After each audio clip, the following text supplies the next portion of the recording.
wewe unapenda kuwa na mwanaume ama mume wa aina gani?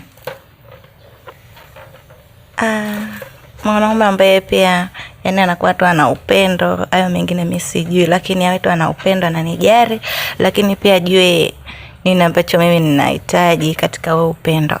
Okay. Unaona ni umekuwa kwanza kabisa kupasua puto. Why? Kwanza ni msichana mrembo sana. Anavutia kwenye macho ya watu. Na anashawishi I think hata wewe umemuona. Exactly. Inawezekana amekuzidi ingawa sio sana. Na ana kitu kimoja kizuri sana, natural color. Things what I like. But kuna kitu kimoja, nampenda mwanamke mwenye confidence.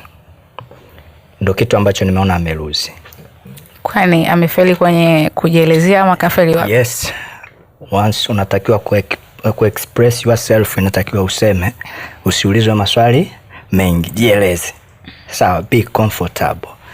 Jieleze wewe ni nani, unafanya shughuli gani, Mwanamke kama wewe hata ukikaa naye, ukimwambia naondoka nenda sehemu fulani, akija mtu fulani, fanya 1 2 3, hata kupa shida. Mambo yataenda kwenye mstari. Kwa hiyo ni mwanamke ambaye ninamhitaji kwa style hiyo. Ni hicho tu ndicho ambacho ameruhusi.